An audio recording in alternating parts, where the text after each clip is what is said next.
Hi. Hello. Yesterday, Richard told the story of Jared stopping all the Wait, Richard did a what with who? He told the story. Oh, the train. Yes. He told on me. Sure. Because everybody's familiar with that story.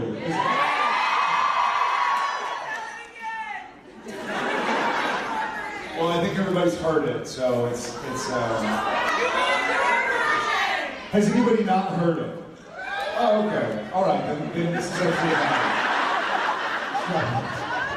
Okay, so we were doing a con in London, and then we were going to do one next week in Germany. And we stopped through Amsterdam. I'd never been. Jen's best friend lives there, and we were there for literally 2 nights. And then I needed to be in Germany at 8 a.m. on Saturday, Sunday, to meet our German fans. Jared and his lovely wife, Jen, I was by myself, killing time, and they said, why don't you come with us? We're taking a side trip to Amsterdam. I said, great, that's lovely. I would love to ruin your romantic weekend away by being the third wheel. I accept your gracious offer. And it was great. So myself, Genevieve, and Richard took the boat over to Rotterdam, and then train to Amsterdam, and then took a train from Amsterdam to Frankfurt. And it was a high-speed train. We had to be in Germany the next morning. We pack up. Now, I've packed like a man who's going on a European trip by himself. I have a small bag. They've packed like a circus roadshow this out for a year's journey across the continental United States. They travel like it's the Queen's Jubilee celebration. They have like 9 trunks.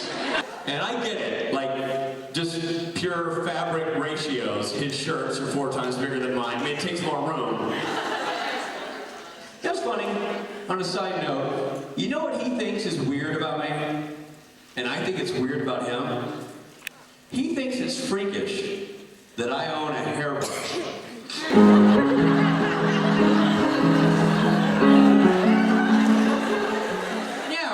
I've traveled with a guy a bunch, and I was like, oh man, I forgot my hairbrush. You own a hairbrush? Yeah? Why? I have hair on my head?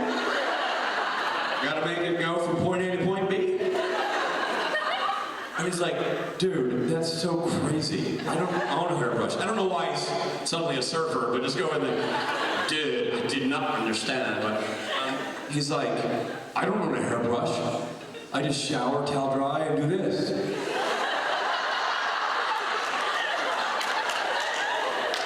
I'm like, well, I don't look as good doing this as you do. No, but I can't do that. Like, we have different heads of hair. I do that and be like, nuts, ow, ow, ooh, ow.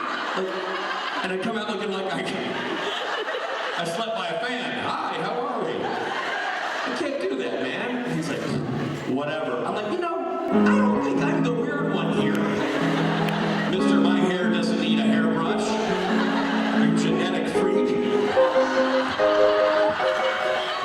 I was fine with you being tall. I could deal with you being handsome. But perfect hair, damn you to hell.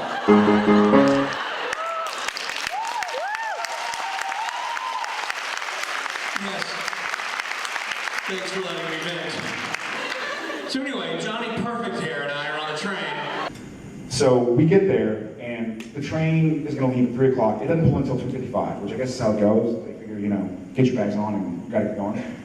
Schedule to make. Those train doors close pretty precisely. They're not really waiting around for you. They're open, you get in there, you get your crap in, then they close. Whatever, part of you isn't on the train at that point is gonna be blowing along the side of the train for the remainder of the time.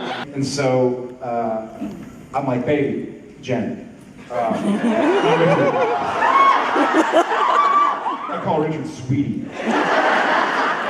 So I'm like, baby, go first onto the train and save us 3 seats together. Like it's a 4-hour train. We'll probably want to get some sleep. So just go. You take care of those seats. Richard and I got the bags.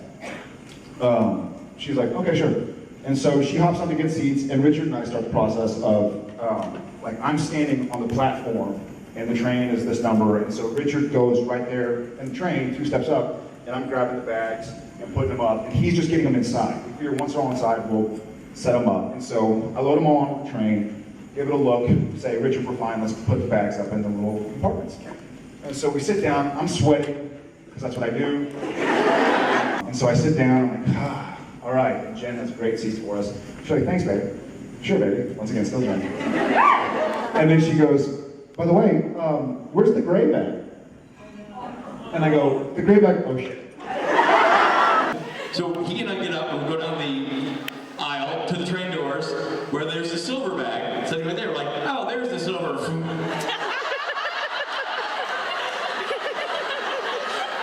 So the door shut, so I push the open button. And I push the open button. And I push the open button. And the door's not opening. Literally, if this is the door, this is the bag. I literally could have just gone, yoink, thank you, and taken the bag, but the train has shut the doors. It's right there on the platform. We're here. We're like, well, no problem. Beep, beep, beep. Like, how do you open the... So I'm like, so I push the close button. I don't know. Maybe the open button's not functioning, and nothing happens. And then there's this like lever underneath it. I'm like, yeah, okay. And it's okay. By the way, the worst thing is it's Jen's bag. So it's not even like it's my bag with smelly T-shirts, and it's Jen's, and she bought like some nice dresses for dinner and stuff like that. Whatever women do, shoes. And I still haven't figured it out. And so it's all her nice stuff in the bag. And so I'm like, I guess I gotta pull the lever. And I pull the lever, nothing happens. So a lady walks up to the bag. Another important part I forgot is that Bin Laden's just been killed. And so terror alert is like Skyrim.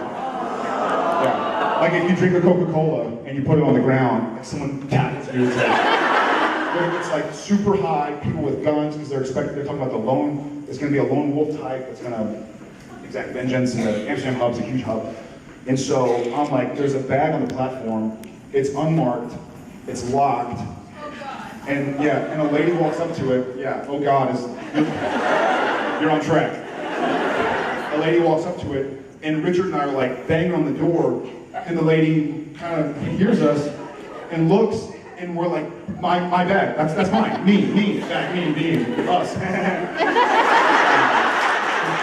It's just two silly Canadians. And she kind of looks at the bag and looks at us and goes, yeah. And I'm like, was that a good? Was that like a, I'll get it to you? It didn't seem good. And the train's going like this, and we're like, that was the bag. There's the bag. Here goes the bag. Jen, your bag's over there. Jen. So the train takes off. Sam's bag, without that. I'm now panicking. I'm profusely sweating. I'm storming up and down the train. I'm like a giant in Europe. All these like pacifist Amsterdam. Just Europe? All these like peaceful Netherlands people are sitting there, and I'm like, oh my God, I don't know what's going on. Richard and I are like, I got and the train's running this way. That Frankfurt's that way. Bag is here, going that way, essentially because we're going this way. And so I run, I'm like, you know what, we're like 2 cars from the edge. I'm gonna run to the conductor and just tell him the bag, I don't know who to call. Like, hi, train station, my bag is, I'm in Amsterdam, I don't have my phone, you have to dial 35 numbers, and a plus sign. And so I'm like, I'll just tell the conductor, he'll know what to do. So he goes, you go that way, I'll go this way, go find the conductor. So I sprint that way through all the trains, go, boom. It's a slow process.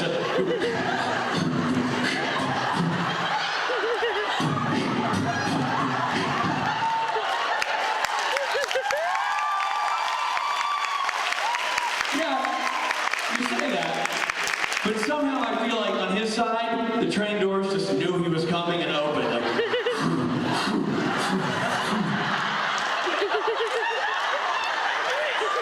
So I run to the end of the train where the conductor sits.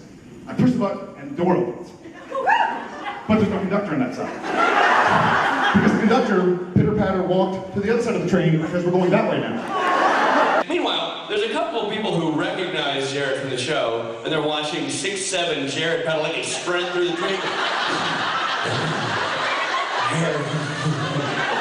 Running around, he comes back like, couldn't find anybody. So, by the way, now we're high speed, we're a minute or two out of Amsterdam, and my heart's beating right now. I guess that's good, but I mean, it's beating fast. And I walk, and I go back, and Jen's kind of like, so? Not good. And so I walk back through the thing, and Richard's kind of like, I don't know what to do, man. He's like, I ran 3 carts that way, I couldn't find anybody to work. He's like, what do we do? I was like, I don't know, and I just can't get my nerves down, and I'm like, I don't know what to do. Like, I can't just go back to and be exploded. That robot, wheels. And I run back to the doors, and I see a thing that says, in case of emergency, push button. There's a little plate of glass with an emergency do not push. And one of those like movie style red buttons behind the plate of glass. So it seems really important. So in a moment of just, I don't know what to do, You're like a few hundred yards away from the... No, You're we're pulled out of the walking station. miles. We've spent 2 minutes going on a high-speed train. Yeah. No, the station's long gone. We're way gone. And I look at it, and it's behind plexiglass, and I go, well, rule that one out. And he comes over, it's like a bad Hardy Boys crime, like, what'd you figure out? Well, I figured out that that says, in case of emergency, push the button. But it's behind some kind of protective glass. I guess we're having luck. He's like, yeah. He punches it. And so,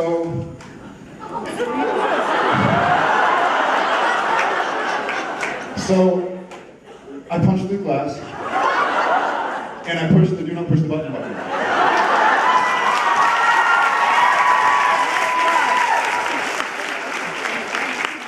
And I'm kind of standing like this, but when I push the do not push this button,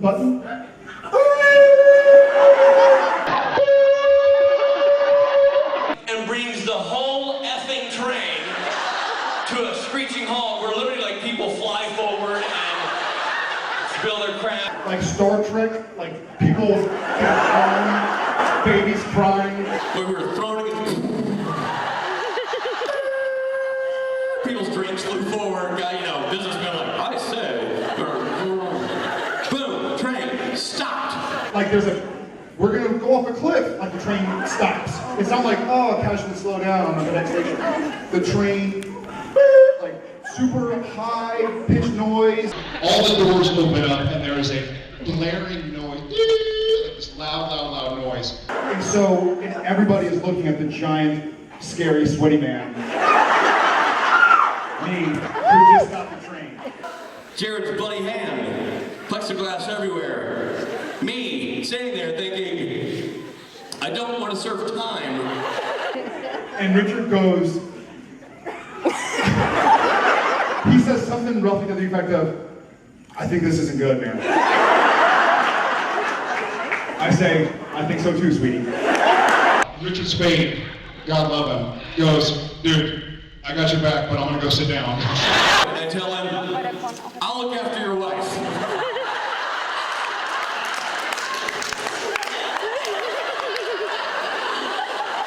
And so he goes and takes a seat and starts going, who is that man? I've never seen him.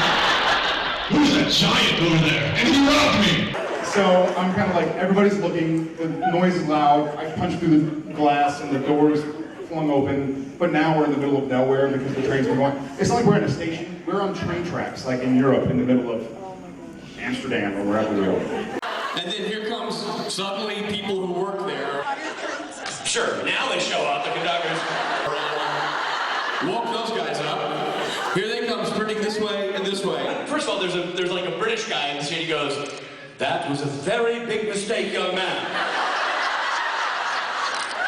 We're like, thanks, Jeeves. So this lady comes running in, and she's like, who pushed the button? Who pushed the button? And I kind of,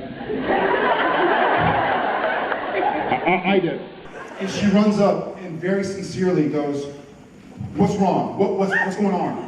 Like, I think she thinks, like, someone's got a gun. I am having a heart attack. My wife is giving birth. I'm giving birth. Where's the emergency? Where's the person with the heart attack? Or the dying dog? Why you do this? She's not thinking some D-bag just stopped playing. And I say, my wife's bag is back on the platform.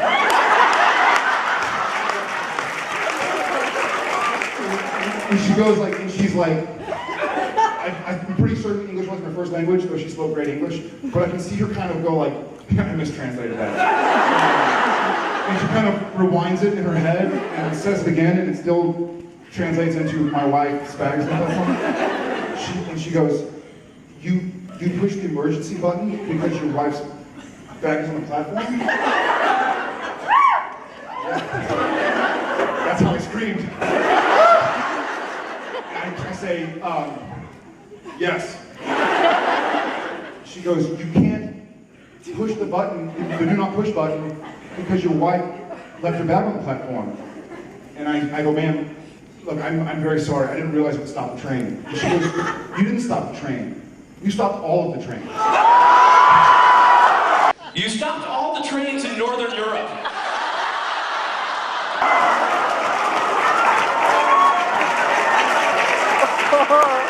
I'm glad y'all are having a good time. Because when one train stops, the rest have to stop so they don't smush into each other. So, for your wife's suitcase, everyone's gonna miss work, planes aren't gonna take off on time, no one knows what's going on, conductors are on the line going, And I was like, I didn't know that either. And she kind of like, she goes, you didn't stop the train, you stopped all the trains.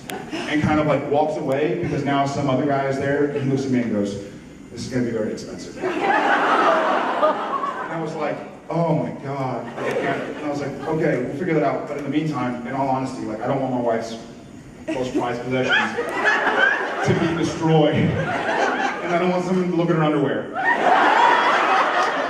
Just kidding. No, I'm not. But so was it? Thank you.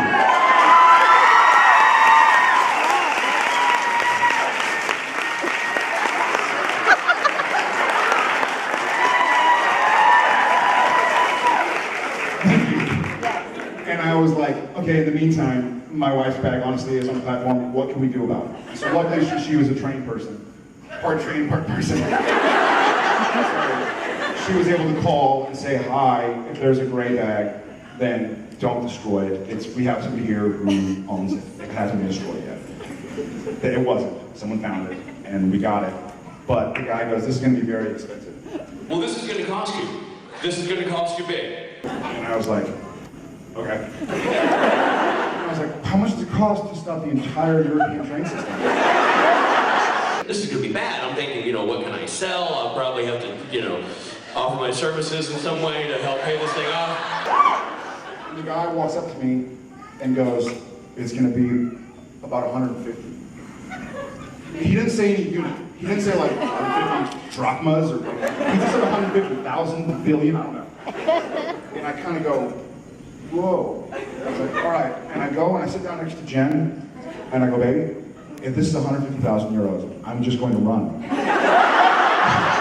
I love you. I have my phone.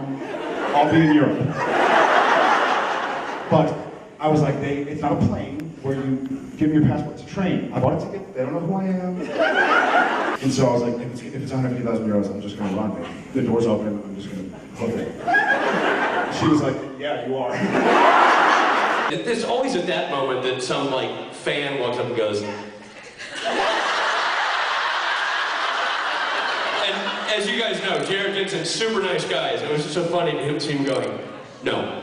If you want my picture, let me get with you, but don't take my picture right now. I'm very upset right now. I'm trying to figure out what's going on right now. And he went back over and got our picture with her. He did the right thing, but just for that split second, he was trying to figure out how much he's going to pay for this giant mistake. And so I get back up, and the guy brings out his little thing, and he's like, all right, 150 euros. And you see Jared process it like, you're screwing with me, right? But then you also see him say to himself, I don't want to say, you're screwing with me, right? Because then they'll get insulted and something bad will happen.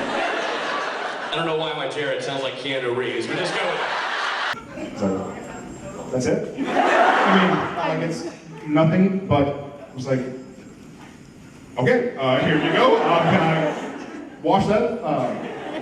And so, it cost 150 euros, but we got the bag back. And that's two great additions to the story. One was Jensen said that after going to see the conductor and there's no one there and going back and squishing the button and the lady saying, what's wrong? He's like, the response should have been, there's no one driving the train! No one's driving the train! Oh God, who's driving this train? Nobody! Ah! Second place addition to the story is Mark Shepard, who I told him the story, and he basically, I'm not gonna say the word, but he said, F you. And I was thinking he was probably on a train somewhere, he missed a flight or connection because some jerk off, like something. I don't like that you made my bloody train stop in the middle of it. That was you!